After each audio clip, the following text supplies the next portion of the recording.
Hallo meine Lieben, heute wollte ich euch mal zeigen, wie ihr ein Buch selber binden und dann auch einfassen könnt. Und zwar nicht ein ganz normales Buch, sondern ein Wunschbuch. Ihr könnt das Ganze natürlich auch als Agenda oder als Notizbuch verwenden, aber ich wollte euch heute mal eine persönliche Idee auch zeigen. Jetzt, was genau ist ein Wunschbuch? Ich habe 2009 damit gestartet. Es war so eine Zeit, wo ich das Gefühl hatte, ich arbeite wirklich nur, und jedes Mal, wenn mir jemand irgendwas erzählt hat, was ich schon lange auch mal machen wollte, dann hat es sich so ein bisschen angefühlt, als ob andere meine Wünsche leben würden und ich in meinem kleinen Hamsterrad gefangen bin. Und zur gleichen Zeit habe ich auch den Film gesehen, The Bucket List mit Morgan Freeman und Jack Nicholson. Und wie es der Zufall will, hat mir auch eine Freundin das Buch The Secret geschenkt. Ein bisschen esoterisch angehaucht für meinen Geschmack, aber es hat durchaus Ideen drin, die ich doch sehr spannend fand. Alles in allem habe ich mir gedacht, das kann ja nicht sein, dass man bis kurz vor Ende wartet und dann versucht, sich alle Wünsche noch kurz zu erfüllen. Und deshalb habe ich mit einem Wunschbuch gestartet. Wie das Ganze aussieht und wie ihr sowas eben machen könnt, das zeige ich euch gleich nach dem Intro. Und wenn ihr wissen wollt, wie es hier auch 2021 weitergeht, dann bleibt auch bis zum Schluss dran. Da werde ich noch ein bisschen was dazu sagen.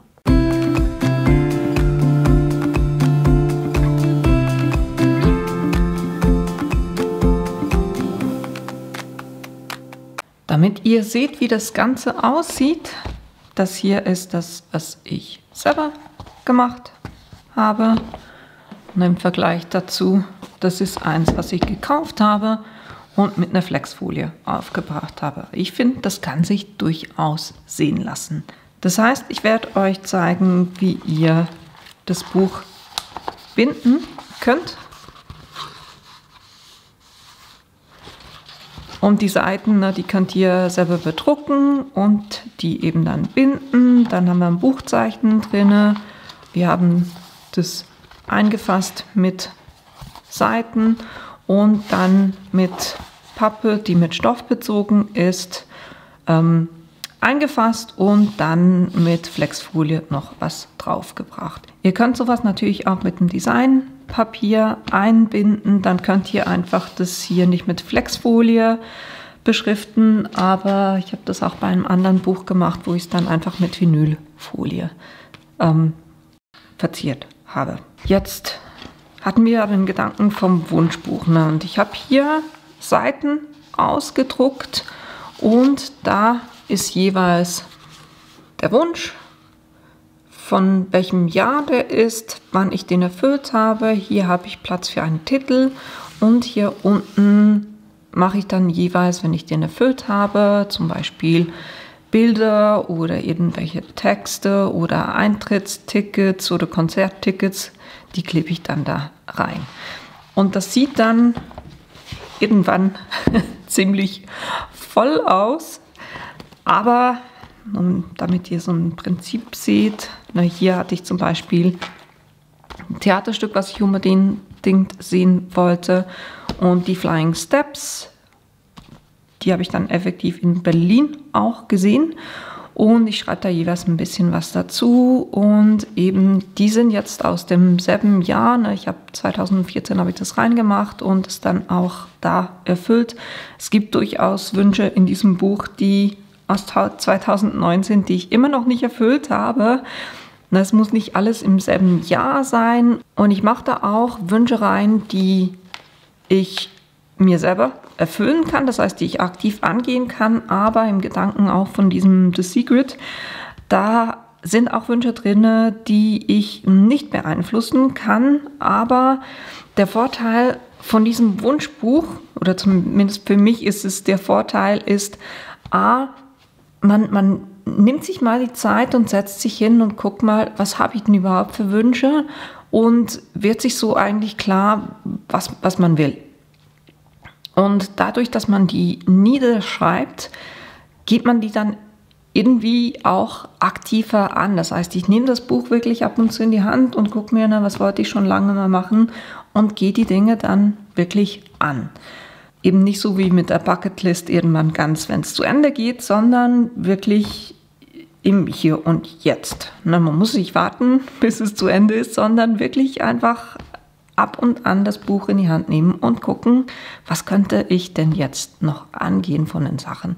Natürlich gibt es Sachen, wo ich das mal reingeschrieben habe und dann ändert sich das Leben so ein bisschen und irgendwann ist der so ein bisschen hinfällig. Das notiere ich mir dann aber auch so und sage, nee, der ist hinfällig, den werde ich so nicht angehen. Das andere Positiv an diesem Wunschbuch ist auch, man kann Ende Jahr oder auch irgendwann, wenn man ein bisschen Zeit hat, da durchblättern und dann mit den ganzen Bildern und den Konzerttickets und so weiter und so fort, ist es wie ein schönes Revue passieren lassen von den Dingen, die man sich erfüllt hat oder die sich erfüllt haben. Also das ist auch ein schöner Gedanke dahinter. Von dem her, ich kann es euch wirklich empfehlen. Ich finde es eine super Sache. Wie gesagt, ich mache das seit 2009 und bin jetzt bei meinem zweiten Buch. Ich mache das vorne jeweils auch so, dass ich da wirklich reingeschrieben habe, die Wünsche, wie viele ich erfüllt habe, in welchen Jahren, um da so ein bisschen anzugucken. Es gibt Jahre, da war ich nicht so aktiv und dann gab es Jahre, wo ich wirklich aktiv war. Und ja, mit denen arbeite ich doch schon intensiv. Und wie ihr eben ein Buch, ich könnte das als Wunschbuch machen oder eben als Notizbuch oder als Agenda, für was auch immer ihr das nutzen wollt. Da könnt ihr die Seiten so gestalten, wie ihr das wollt, wie ihr das eben binden könnt und dann einfassen könnt. Das gucken wir uns jetzt an.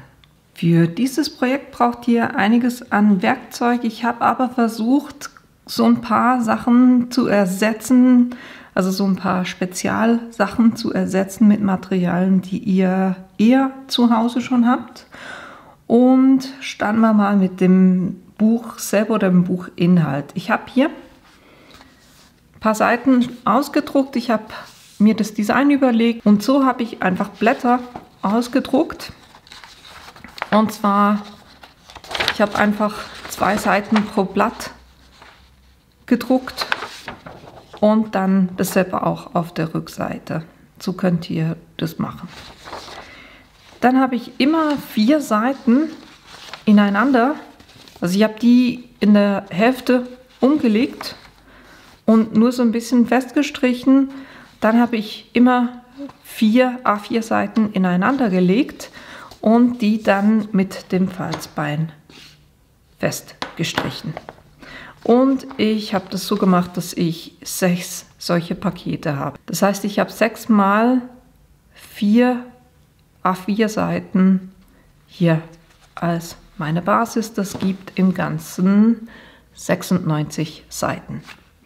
Dann braucht ihr für vorne und hinten eine A4-Seite von einem Bastelkarton. Ich würde nicht unter 120 Gramm gehen. Ich habe hier 230 Gramm und das 2-mal und das habe ich auch schon in der Mitte gefalzt und so nochmal festgestrichen. Das kommt jeweils vorne und hinten dann auf das Buch. Das heißt, die wird man auch sehen. Von dem her wählt euch da etwas auch aus, was euch passt. Dann brauchen wir ja zum Binden Löcher und da habe ich eine Schablone gemacht. Und zwar habe ich 2-mal einen 300 Gramm Karton in dieselbe Länge geschnitten. Das sind bei mir 21 cm und dann 7 cm in der Breite und die bei 3,5 gefalzt und das 2-mal gemacht und hier dann Löcher eingezeichnet. Zu der Schablone kommen wir gleich noch, weil ich habe einen Bund noch nicht vorgelocht, damit ich das euch zeigen kann, wie ich es gemacht habe. Zum Vorlochen verwende ich eine Ahle. Das könnt ihr aber auch mit einer Nadel selber machen. Ich werde mit einem etwas dickeren Faden arbeiten und deshalb ist meine Nadel hier relativ rund und da kommt man nicht so gut durch den Stapel Papier durch, wie eben das mit einer Ahle der Fall ist. Dann eben zum Feststreichen das Falzbein. Ich habe auch noch einen Rakel, wenn ich dann die eine Seite anklebe, damit ich da gleichmäßig den Leim feststreichen kann. Dann was zum Anzeichnen. Dann habe ich Graupappe auf dem Tisch. Und zwar habe ich zwei Stücke, aus denen ich dann die richtigen Maße ausschneiden werde. Die 2 mm Graupappe, und für den Buchrücken habe ich eine, die nur 1,5 mm ist. Also die ist nicht wirklich dick. Das eignet sich besser für den Buchrücken. Dann habe ich ein bisschen Sudelpapier zum Arbeiten. Dann werde ich das Ganze einbinden mit einem Stoff, und ich finde, es ist eine super Sache, um Reststoffe zu verarbeiten. Das ist das eine. Die Farbe vom Stoff kommt aber besser zur Geltung, der kommt ja hier dann auf die Graupappe drauf, und ich werde den mit Flieseline hinterlegen. Dann kommt die Farbe noch ein bisschen besser hervor, und ich habe hier auch noch ein bisschen mehr Stabilität. Auf den Stoff am Schluss werde ich noch Flexfolie aufbringen, und die bringe ich mit der Heatpress, mit der Mini von Cricut drauf. Dann zum Buchbinden habe ich einen Faden. Hier wäre es eigentlich so, dass es Buchbindefaden gibt. Habe ich eben, wie gesagt, nicht, und deshalb habe ich hier einfach einen Garn genommen, und damit sich damit ein bisschen einfacher arbeiten lässt, ihr könnt Faden wachsen, indem ihr den über einen Bienenwachsblock zieht. Bienenwachsblock hatte ich gerade auch nicht hier, und deshalb habe ich das mit einer Wachskerze gemacht. Das heißt, ich habe das mit einer alten Kerze einfach über die Kerze gezogen, so dass der jetzt so ein bisschen wachsig ist und sich dann besser durch das Buch durchziehen lässt. Die Länge des Fadens, ich habe 6 Pakete, und deshalb habe ich einfach den Faden so abgemessen, dass ich eine 1 und dann 2 und dann 3, 4, 5, 6 einfach so großzügig den Faden so abgeschnitten. Und ich habe eine Nadel, die zum Faden dazu passt, mit einem passenden Öhr und trotzdem nicht zu dick. Dann, was man eigentlich machen würde, ist oben und unten so ein Kapitelband reinzugeben. Das gibt einen schöneren Abschluss. Ich habe kein Kapitelband, und deshalb werde ich hier mit einem Baumwollband arbeiten, damit ich da zumindest etwas drauf habe. Dann gibt es Buchbindegase. Auch sowas habe ich nicht hier. Und da könnt ihr, wenn ihr ein ganzes Band an Gase habt, funktioniert noch besser. Ich habe hier einfach Gasenstücke, und die werde ich dann so verwenden. Dann, um innen drinne ein Buchzeichen zu haben, habe ich hier ein passendes Band zu meinem Stoff. Das werde ich verwenden. Ich habe eine Schere auf dem Tisch. Dann ein Lineal zum Abmessen. Den Stoff schneiden werde ich mit dem Schneiderlineal und dem Rollschneider, und dann brauche ich auch noch die Schere, die Stoffschere, um die Ecken abzuschneiden. Und dann für die Graupappe, die passend aufzubringen, hilft es, wenn ihr ein großes Geodreieck habt. Da könnt ihr, wenn ihr sowas nicht habt, könnt ihr auch einen normalen Lineal nehmen. Dann zum Aufkleben. Wir werden heute relativ viel Kleber verwenden, und deshalb habe ich gleich mal die große Tube vorgeholt. Ich arbeite eigentlich immer mit diesem Bastelleim, der Zementit-weiße Kleber, und da nehme ich die große, aber ich habe auch noch ein bisschen in eine kleinere Dose abgefüllt. Und ich habe auch noch einen Pinsel auf dem Tisch, weil dann das ein bisschen einfacher geht zum den Rücken einstreichen zum Beispiel. Was ich auch noch habe für den Trocknungsprozess, ich habe einfach 2 Bretter und 2 Klemmen, wo ich das Ganze dann dazwischen klemmen kann, um das trocknen zu lassen. Ihr könnt es aber auch, wenn ihr sowas nicht habt, unter einen Stapel Bücher legen und das so trocknen lassen. Was ich natürlich auch noch brauche, ist, um die Flieseline auf den Stoff aufzubringen, brauche ich da auch noch das Bügeleisen. Aber ansonsten würde ich sagen, ich habe alles erwähnt, was hier auf dem Tisch liegt. Und ja, kommen wir zur Schablone.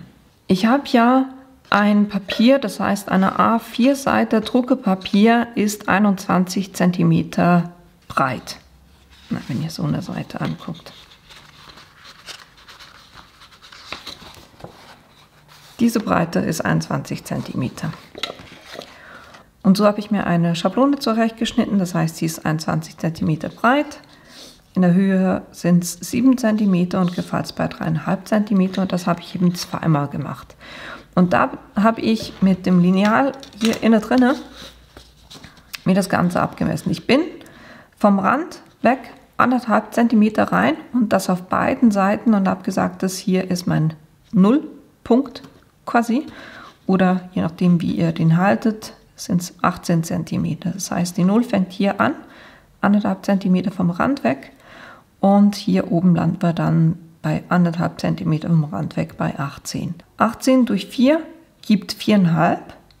Und so habe ich mir in Abständen von 4,5 cm jeweils eine Markierung gemacht. Und dann habe ich mir die beiden Teile aufeinander gelegt, das auf ein Tuch gelegt und dann mit der Ahle geguckt, dass die wirklich schön aufeinander liegen und dann mit der Ahle hier genau an den Markierungen Löcher reingemacht.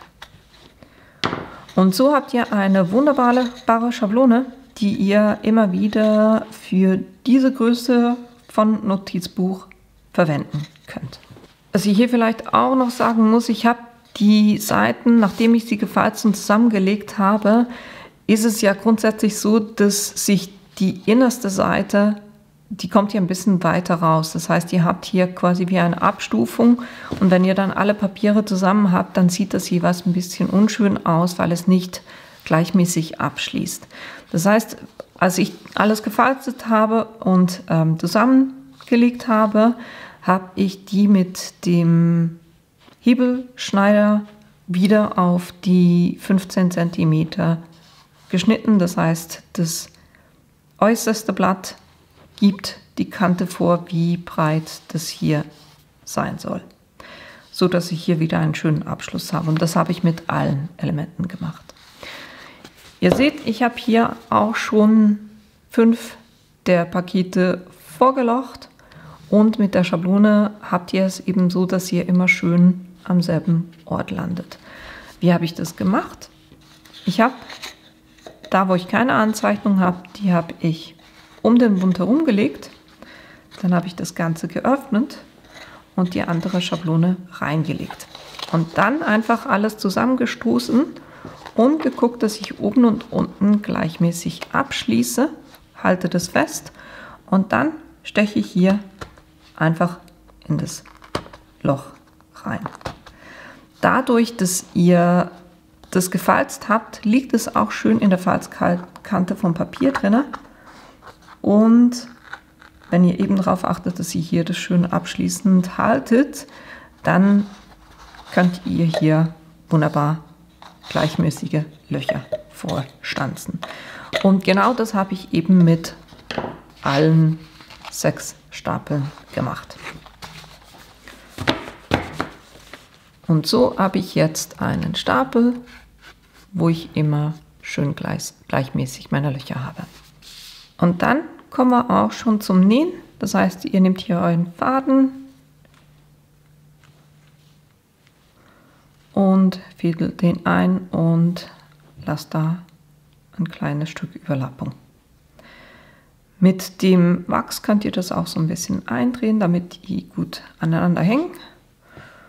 Und durch das Wachs sollte sich der auch weniger verzwirbeln.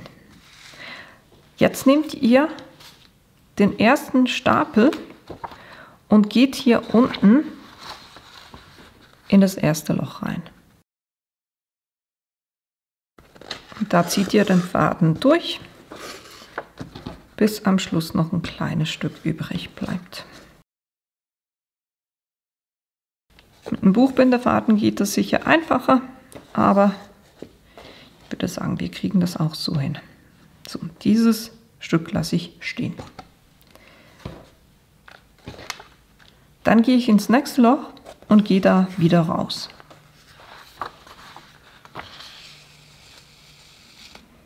Schön langsam ziehen, dann verzwirbelt sich der Faden auch ein bisschen weniger. Und wenn er es trotzdem tut, einfach ins Wirbeln.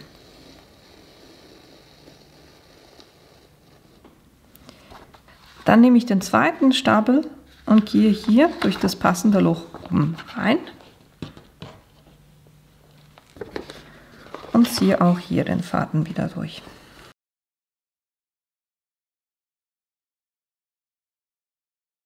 Als nächstes gehe ich beim nächsten Loch wieder raus .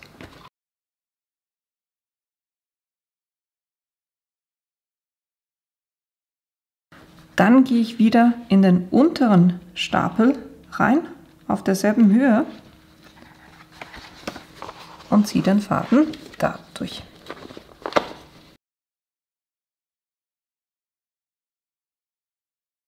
Am Anfang ist es ein bisschen mühsamer, weil ihr halt sehr viel Faden habt. Es wird dann einfacher, je mehr ihr gegen das Ende kommt.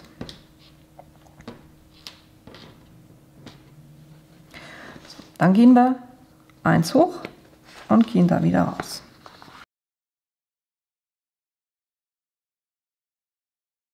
Und jetzt, ihr habt es erraten, gehen wir auf derselben Höhe beim oberen Stapel wieder rein. Wenn ihr festzieht, dann zieht immer in Richtung, so wie ihr genäht habt. So, jetzt gehen wir hier oben wieder raus.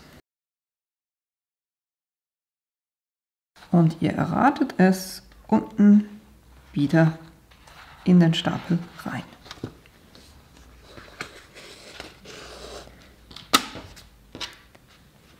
Das heißt, wir gehen nicht hier irgendwie oben ringsherum, sondern wir bleiben, also wir arbeiten quasi mit diesen 5 Löchern.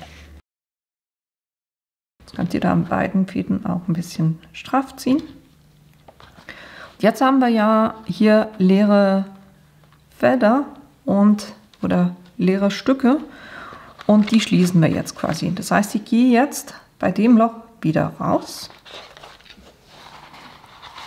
Ich bin jetzt im unteren Stapel, ne? Und dann gehe ich im oberen Stapel wieder rein. Und jetzt kann ich hier diese Lücke schließen, indem ich hier wieder rausgehe. Dann gehe ich im unteren Stapel wieder rein und kann jetzt diese Lücke schließen. Jetzt bin ich im unteren Stapel und gehe hier wieder in den oberen Stapel und kann so noch das letzte Stück schließen. Jetzt könnt ihr da auch ein bisschen festziehen. Und damit es besser hält, könnt ihr hier schon mal einen Knoten machen. Dann sitzt es hier schon mal fest. Jetzt nehmen wir den nächsten Stapel und gehen hier auf derselben Höhe rein.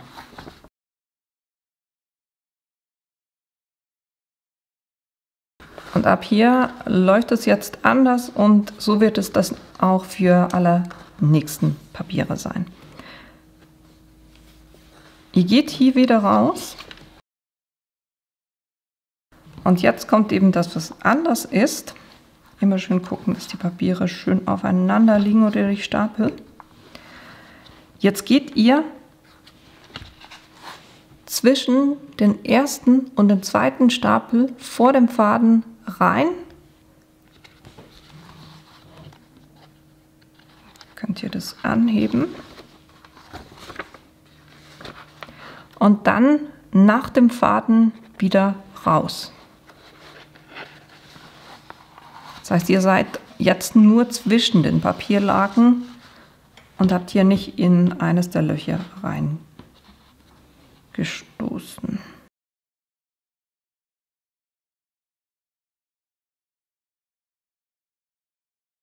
Und jetzt geht ihr wieder in das Loch, aus dem ihr rausgekommen seid, geht ihr wieder rein.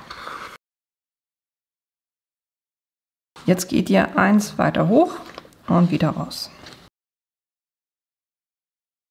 Und auch hier wieder zwischen dem ersten und dem zweiten Stapel rein und nach dem Faden wieder raus. Und wieder in das Loch rein. Dann wieder eins hoch und wieder raus. Wieder zwischen den ersten und den zweiten Stapel. Und nach dem Faden wieder raus.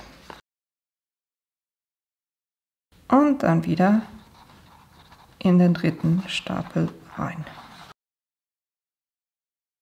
Noch das letzte Mal wieder raus. Und wieder zwischen den ersten und zweiten Stapel. Hier könnt ihr es einfach auf der Seite rausschieben. Jetzt sollten die 3 Stapel schön aufeinander liegen. Jetzt nehmt ihr den nächsten Stapel, legt den auch wieder schön drauf und geht hier ins oberste Loch rein. Immer darauf achten natürlich, dass ihr alle 4 Papiere erwischt und da nicht zwischen den Lagen quasi rauskommt.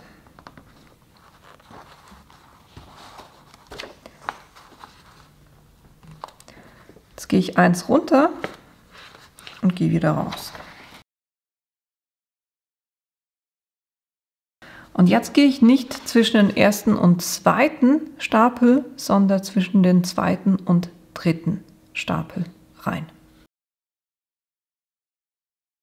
Und nach dem Faden wieder raus.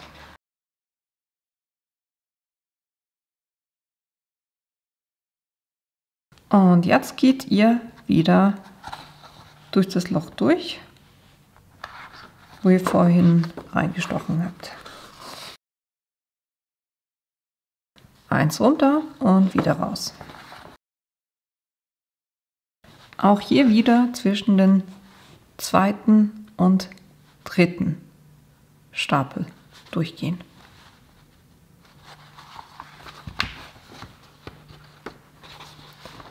Und nach dem Faden wieder durch. When we wake, hear the birds and see the sun. Side by side our fears are done. Oh, the good times just begun. Das ist im Grunde genommen dasselbe, was wir hier oben vorhin gemacht haben. Und jetzt kommt der nächste Stapel drauf und wir wiederholen quasi dasselbe wieder, was wir vorhin gemacht haben. Jetzt geht ihr nicht zwischen dem zweiten und dritten dann durch und hinter dem Faden durch, sondern zwischen dem dritten und vierten. We know what we have, let's hold on tight. Found what we're looking for in life.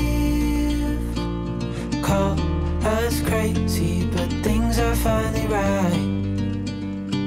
With you and I, the future is bright.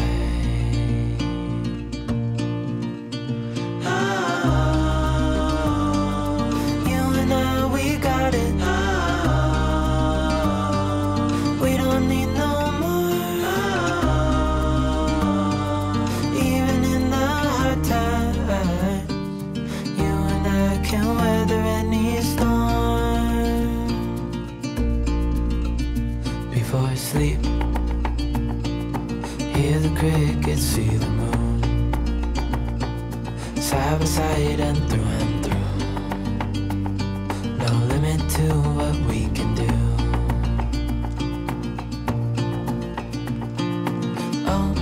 We know what we have, let's hold on tight. Found what we're looking for in life. Call us crazy, but things are finally right. With you and I, the future is bright.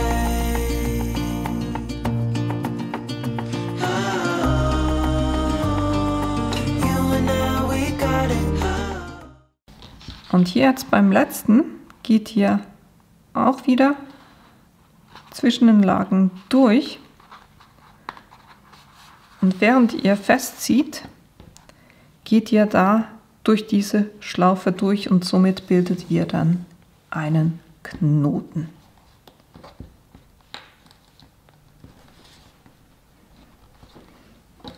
Könnt es sicherheitshalber auch zweimal machen.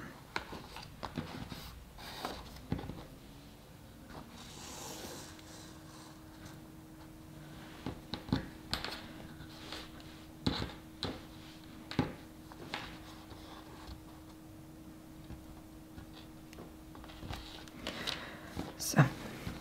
Ihr seht, ich habe wirklich gut bemessen oder zu viel ein bisschen bemessen, aber lieber zu viel, als dass ihr da dann zu wenig Faden habt. Die Fäden hier schneide ich nicht allzu knapp ab, sondern die werden wir dann mit verleimen. Und so habt ihr schon euren gebundenen Stapel. Ich habe jetzt hier relativ eng genäht. Da dürft ihr ein kleines bisschen lockerer. Es sollte nicht so sein, dass sich das Ganze am hinten dann zusammenzieht, aber trotzdem straff sitzt. So, das wäre schon mal das. Jetzt als nächstes werden wir das hier hinten und vorne draufkleben. Und zwar machen wir es nicht so, dass wir es komplett aufkleben hier, sondern hier nur einen schmalen Streifen. Das heißt, ihr nehmt diese beiden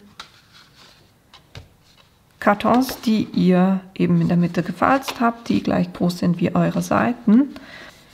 Ihr guckt jetzt einfach, dass ihr das Blatt oben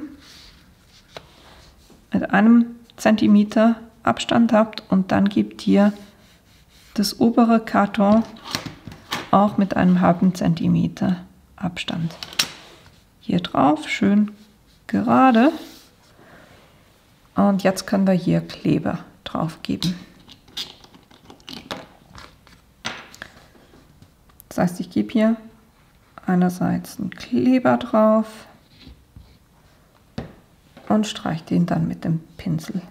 Verstreiche ich den so, dass der gut verteilt ist.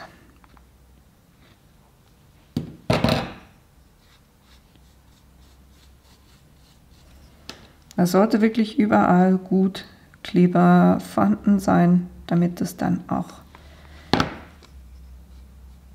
gut innen drin festklebt.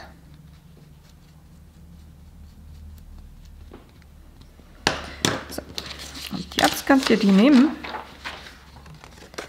und einerseits von unten schön bündig mit dem Abschluss der vorherigen Seiten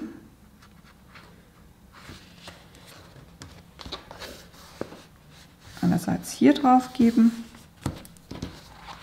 und das andere Element obendrauf auch schön bündig.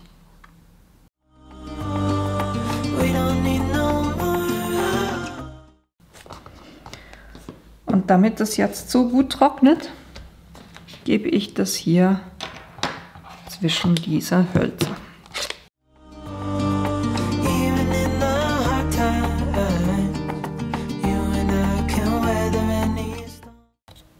Und so lasse ich das kurz trocknen.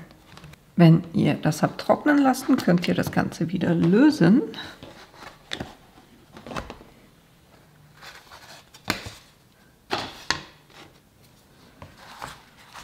Und dann sollte das hier gut an der ersten Seite kleben. Vielleicht, wenn ihr druckt, guckt, dass ihr die erste Bedruckseite nicht bedruckt. Aber man kann es dann auch ein bisschen aufstreichen, wenn das Ganze dann zusammengeklebt ist.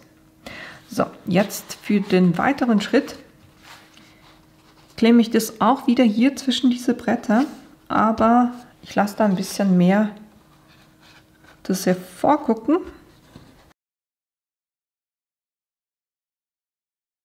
Was ich jetzt machen werde, ist, ich werde hier diese ganze Linie kleben und damit auch die Fäden reinkleben.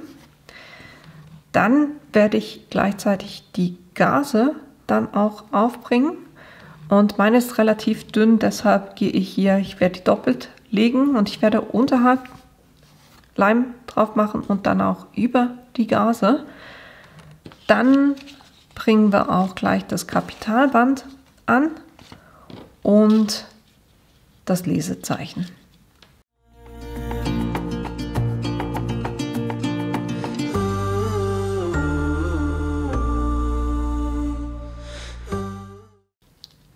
Nicht reinstreichen, sondern einfach wirklich oben an der Kante den Leim feststreichen.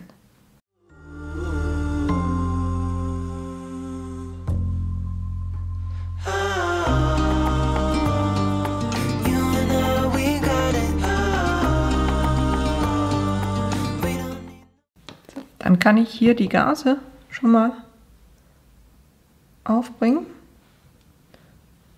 Und ich werde die im Moment nur in der Mitte kleben.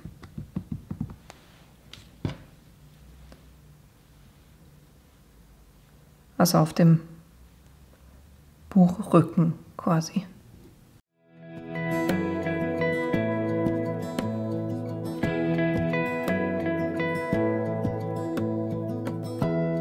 Give me love, give me all your love, oh, 'cause I want you. No one else. Und hier nach dieser ersten Lage an beiden Seiten so ein bisschen fest, die runterziehen.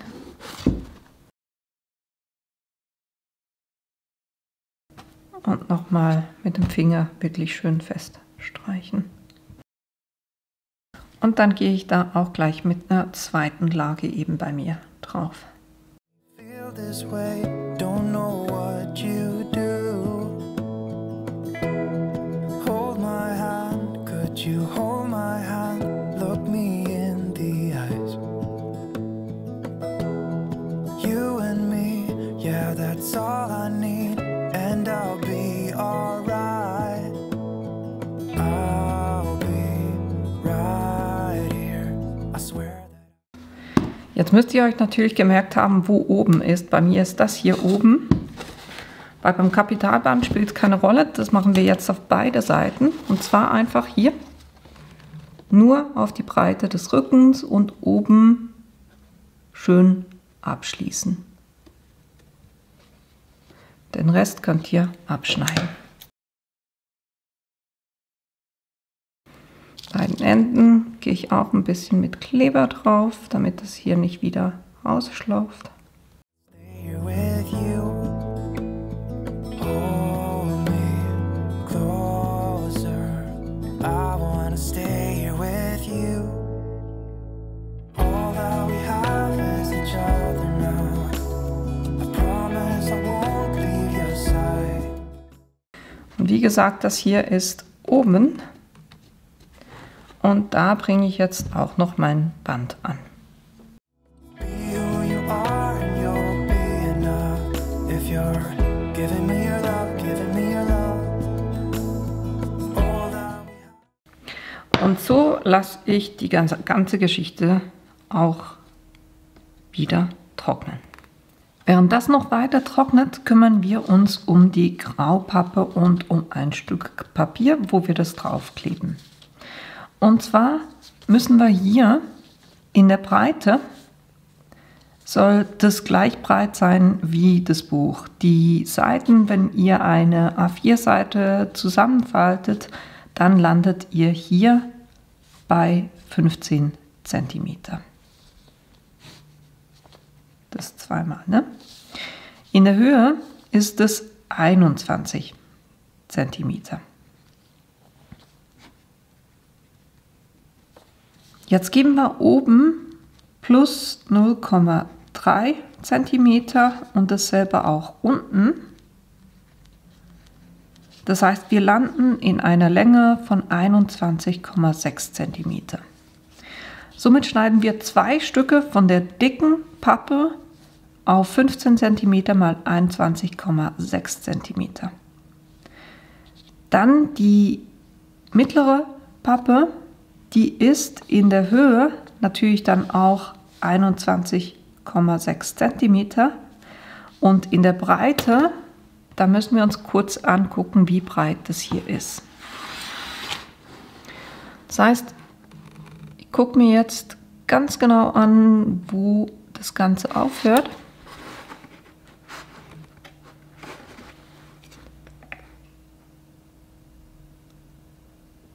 Mein Rücken ist 1 cm. Das heißt, das hier wird in der Breite 1 cm mal in der Höhe 21,6 cm. Die Stücke schneide ich, plus um das zusammenzukleben, mache ich hier auch ein Papier, das ein bisschen länger ist. In der Höhe werde ich 21,6 cm nehmen und in der Breite nehme ich so 8 cm. Ja. Das heißt, ich brauche noch ein Papier, was 8 cm mal 21,6 cm ist. Und das werde ich jetzt alles zurechtschneiden. So, jetzt habe ich es tatsächlich hinbekommen, ein Stück zu klein zu schneiden. Und ich hatte nur noch das, was super ist. Von dem her werde ich es jetzt halt so machen, dass ich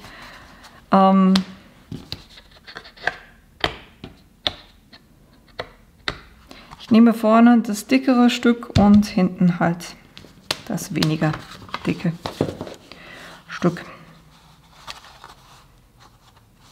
Das muss jetzt halt so sein. So, gut.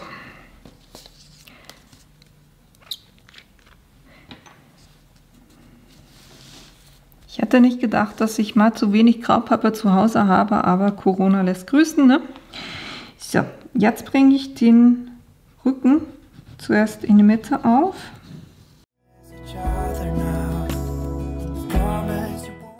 Das heißt, ich nehme den Streifen hier und packe den hier jetzt einfach mittig drauf. Muss auch nicht genau sein, es geht nur darum, das Papier hier hinten ist nur dazu da, dass ich was habe, wo ich das Ganze zusammenkleben kann.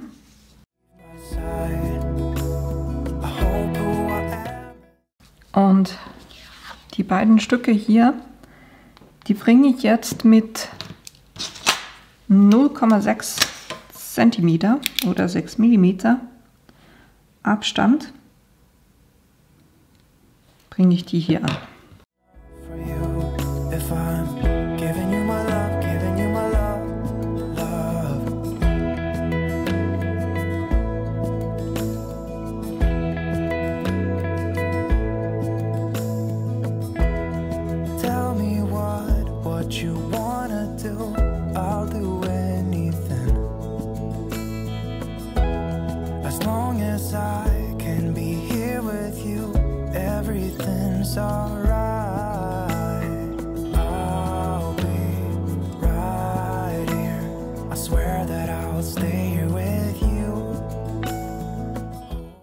Und das definiert jetzt auch, wie groß mein Stoff sein muss.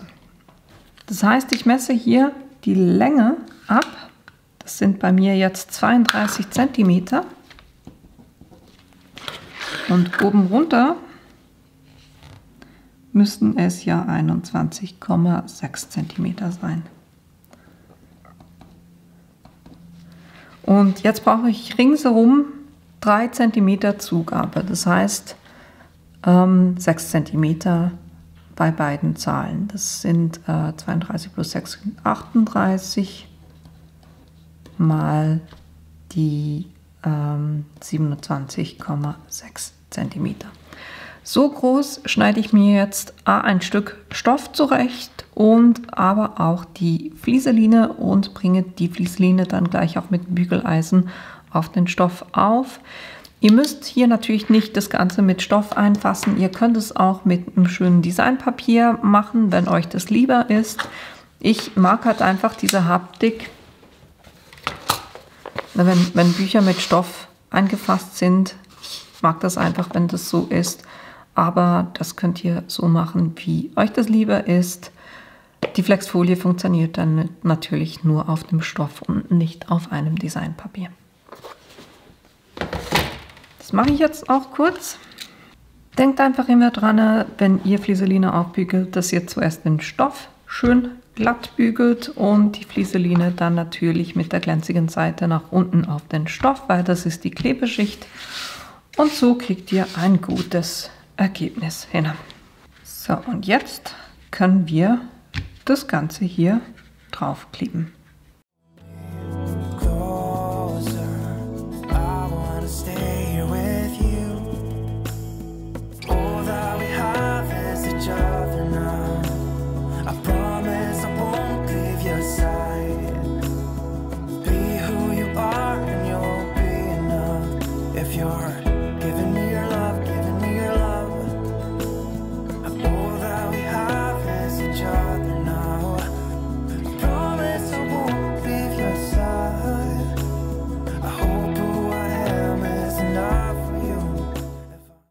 Und was auch wichtig ist, dass ihr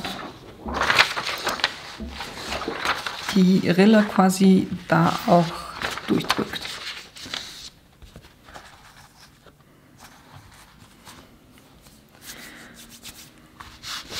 Das heißt, ich gehe hier hin und gucke, wo die Pappe aufhört, und da gehe ich mit dem Falzbein entlang.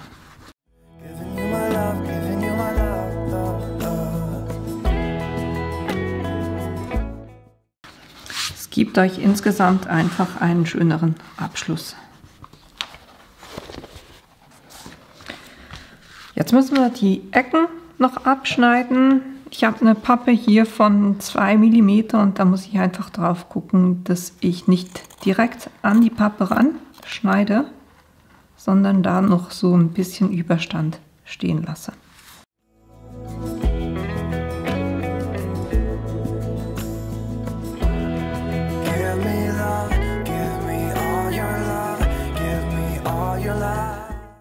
Und dann können wir auch den Rest hier noch hochkleben. Und da geht ihr am besten zuerst in der Mitte hoch. Und dann drückt ihr den Rest auch so hoch.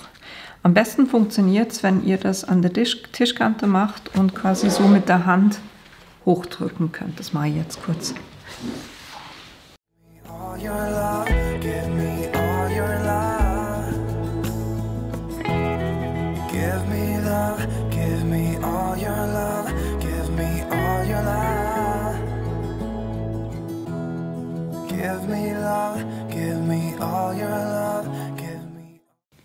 Und damit ihr hier schöne Ecken habt, drückt ihr am besten hier die Ecke kurz ein bisschen rein.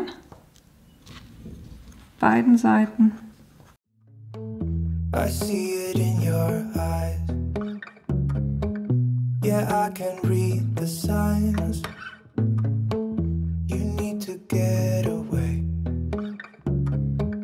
It's time we made. Damit es jetzt alles wieder ein bisschen gerade wird, weil das wölbt sich durch die Flüssigkeit im Kleber natürlich schon ein bisschen, da könnt ihr das mit dem Sudelpapier oben und unten in einen oder unter einen Stapel Bücher legen, dann wird das alles auch wieder schön gerade. Und das mache ich jetzt auch. Was ihr in der Zeit, wo die Graupappe trocknet, machen könnt, ist hier die Gaze so ein bisschen an das Buch anzuheften oder anzukleben. Was ich gemacht habe, ich habe einfach die ein bisschen zurückgeschnitten, damit es ein bisschen besser aussieht, wobei das verschwindet ja nachher im Buch drin. Das kleben wir ja nachher ins Buch rein.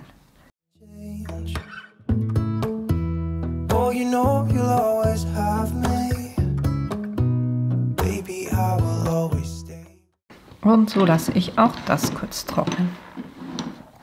Und wenn ihr jetzt mit dem Ganzen durch seid, ne, ich habe hier eben das Leinen auch ein bisschen ans Buch angeklebt, kommt natürlich, es ist einfacher, wenn ihr hier so einen Klebeleinen habt, wo ihr, oder eine Klebegase, dass ihr einfach mit was innen drin eine Klebeschicht hat, was ihr hier dann einfach dran kleben könnt, aber es funktioniert wie gesagt auch so.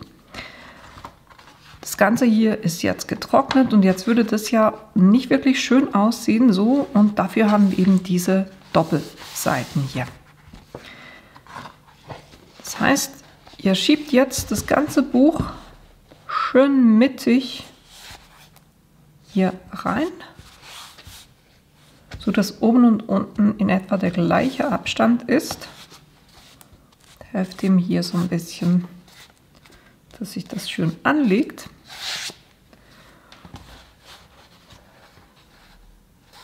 Und dann macht hier die eine Seite auf und jetzt hier nicht mehr das Ganze, sollte sich jetzt nicht mehr verschieben. Und jetzt bringt ihr hier auch noch Kleber drauf.